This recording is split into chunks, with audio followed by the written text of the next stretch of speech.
नमस्कार श्रोताओं, आज आप सभी को एक और नई कहानी सुनाती हूँ। कांटे भरी राहें, भाग 4। कृपया हमारे चैनल को लाइक, शेयर, कमेंट्स और सब्सक्राइब कीजिए ताकि मुझे प्रेरणा मिलती रहे और आप लोगों को नई नई कहानी सुनाती रहूं।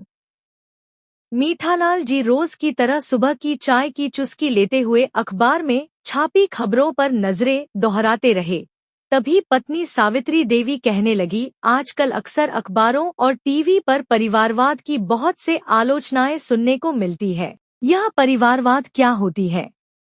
मीठालाल जी पत्नी की ओर ताकते हुए कहने लगे, परिवार के लोगों के द्वारा अपने विरासत को आगे बढ़ाने की प्रक्रिया को परिवारवाद की परिभाषा के रूप में देखा जाता है।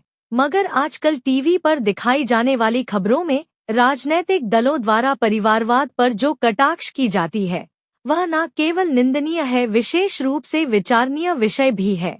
क्योंकि अक्सर लोग परंपरागत तरीके से अपने पुश्तैनी काम को आगे बढ़ाते हुए अपनी रोजी रोटी तथा जीविका अर्जित करने की लक्ष्य हासिल करते हैं। जिनके परिवार में आगे की पीढ़ी है, वह तो अपनी पुश्तैनी कहें या विरासत, उसे आगे बढ़ाने की तथा उसे उन्नत करने की कोशिश करते हैं।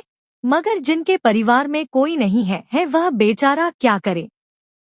अब मान लो बनारस या बहुत से जगह पर पान की दुकानें हैं जो 4-5 पीढ़ी से उसे चला रहे हैं।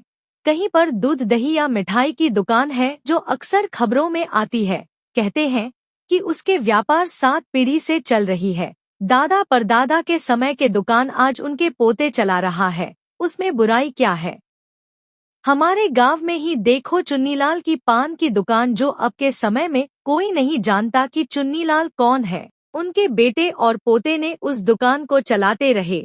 कम से कम 7-8 पीढ़ी के बाद अब परपोता मांगीलाल उसे चला रहा है।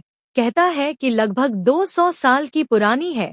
अब तक उनके ही नाम से यह पान की दुकान चल रही है। ऐसे बहुत से व्यापार परंपरागत तरीके से चलती है। कपड़े की व्यापार, बीड़ी के व्यापार, सूत के व्यापार, किराना, मिठाई हलवाई की दुकान, दूध दही के कारोबार, मटके सुराही के दुकान, ऐसे बहुत से काम पीढ़ी दर पीढ़ी चलती आ रही है, जिसे परिवारवाद कहकर कटाक्ष की जाती है, जो केवल हमारे देश में ही नहीं वरन समग्र धरती पर ट्रेडिशन है। तुमने बहुत से बार सुने होंगे कि वकील के बेटे वकील बनते हैं, मास्टर जी का बेटा मास्टर जी, क्लर्क बेटा क्लर्क, मुनीम का बेटा मुनीम, डॉक्टर का बेटा डॉक्टर, अफसर का बेटा अफसर। इसे ही तो परिवारवाद कहते हैं। ऐसे में राजनीति में अगर कोई बेटा या बेटी या पोते ने दादाजी के विरासत को आगे बढ़ाने हेतु मैदान में कूद पड़ा तो उसे गलत नहीं कहा जा सकता, जैसे कि अक्सर सभी राजनीतिक दलों में देखी जाती है। अभी दक्षिण भारत में देखो, पोते ने दादाजी के विरासत को आगे बढ़ाने हेतु चुनाव मैदान में कूद पड़ा।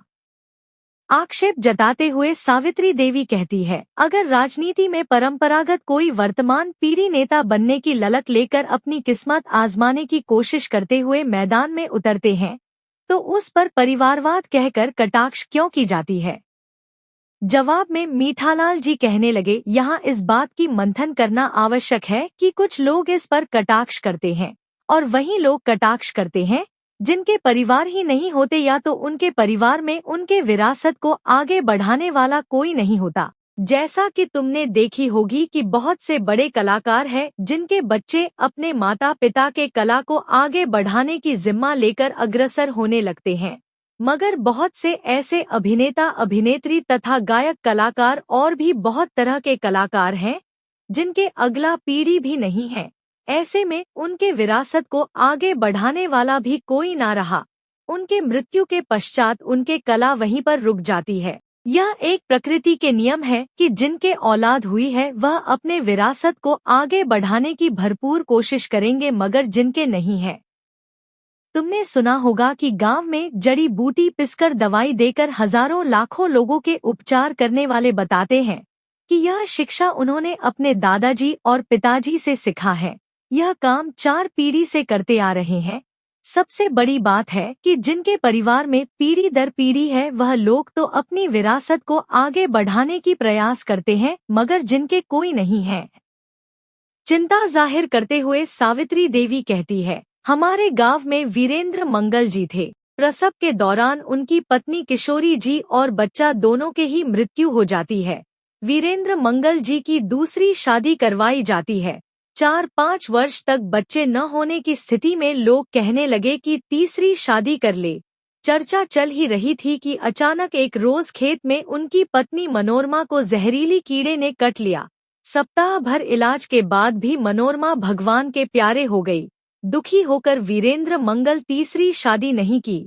बहुत से लोग उसे समझाते रहे मगर उसने शादी करने से इनकार करते हुए कहता है, जिनके दोनों बीवी मर गई है, तीसरे की उम्मीद नहीं करनी चाहिए। मेरे भाग्य में पत्नी के सुख नहीं लिखी है, मैं ऐसे ही ठीक हूँ। ऐसे में उनके बहुत से धन दौलत को संभालने वाला कोई ना रहा। एक बनवारी लाल जी है, उनके तो जीवन भर में कई भी संतान नहीं हुई। बड़े दिनों तक यह अपने भतीजा को पाल रहे थे। वह अपने माता पिता के इकलौता पुत्र था, मगर दुर्भाग्य है कि कुछ बीमारी के कारण वह भगवान के प्यारे हो गए। ऐसे में उनके भी पूरे परिवार में कोई ना रहा। उनके पास बहुत खेत जमीन और मकान रहा, जो बाद में बंजार सी हो गई। जिनके परिवार में कोई नहीं है, उनके बिना इन सब के रक्षा करने वाला भी तो कोई नहीं होता। ऐसे में लोग एक दूसरे पर बिना मतलब के कटाक्ष करते हैं, जो निहायत ही गलत मानसिकता की परिचय को दर्शाती है। समाप्त। कहानी के अगले भाग के लिए हमारे साथ बने रहिए। धन्यवाद।